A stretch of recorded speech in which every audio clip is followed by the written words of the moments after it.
So in this video, I'm going to review for you the Squirt Wax Lube versus just a standard Finish Line dry lube.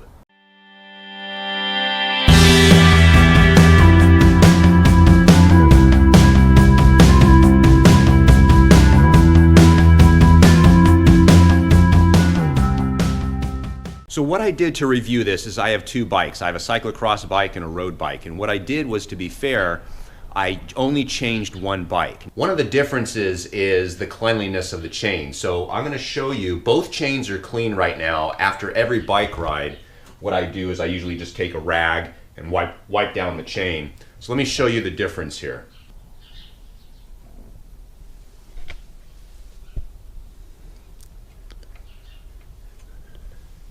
Look at the difference. So my middle finger here has the standard lube, and this is a clean chain. So if you've ever gotten that Cat 5 tattoo on the back of your calf, it gets pretty dirty. I wiped my finger the same amount on my other bike with the wax lube, and there's just nothing on it. So from a cleanliness point of view, that's a major difference. One difference that I've noticed by using this wax lube is it's supposed to save you watts and stuff like that, and I have to say, so you know, they advertise that this lube is supposed to save you like 2 to 6 watts, and I think to myself, there's no way you could tell that. That's impossible. But you know what?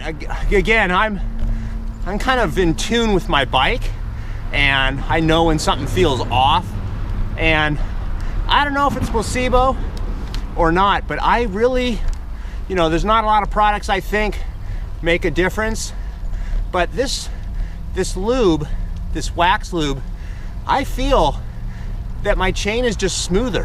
When you do ride after a ride, it'll look like the chain is kind of dirty, but it's actually just the wax, and it just kind of flakes off. So what I do is after every ride, I just take a towel and just wipe down the chain. One of the things that's different about this product as opposed to a normal dry lube is usually after about once a month with my bikes, I'll usually degrease the chains and then reapply oil about once a week or about every 100 miles or so. With this, you don't actually degrease the chain. You actually just clean the chain off with a rag and then reapply the wax oil, or the wax. If there's any disadvantage of the wax lube versus the dry lube, I would say the cost. The cost is more expensive, and that can be a factor for some people. I'll put a link down below on Amazon for the Squirt Wax Lube if you want to try it. So I'm about halfway through my ride. I've done about 32 miles, 50-ish kilometers, and let me show you. So far I've been riding, it's a dry day, it's a little windy, and there is some dust coming up. So I'm gonna just take my finger.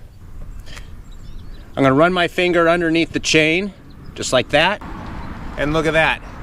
So I think as far as waxing the chain really well by getting it inside the rollers and in the pins, by cooking it in the wax, is probably a better option. However, from a practical point of view, let's say you're riding 200 miles a week and you're supposed to, you know, oil your chain or wax your chain every 100, or let's say 200. That means once or twice a week, you're taking your chain off, cooking it. That's just time consuming as far as I'm concerned, stuff I don't want to do.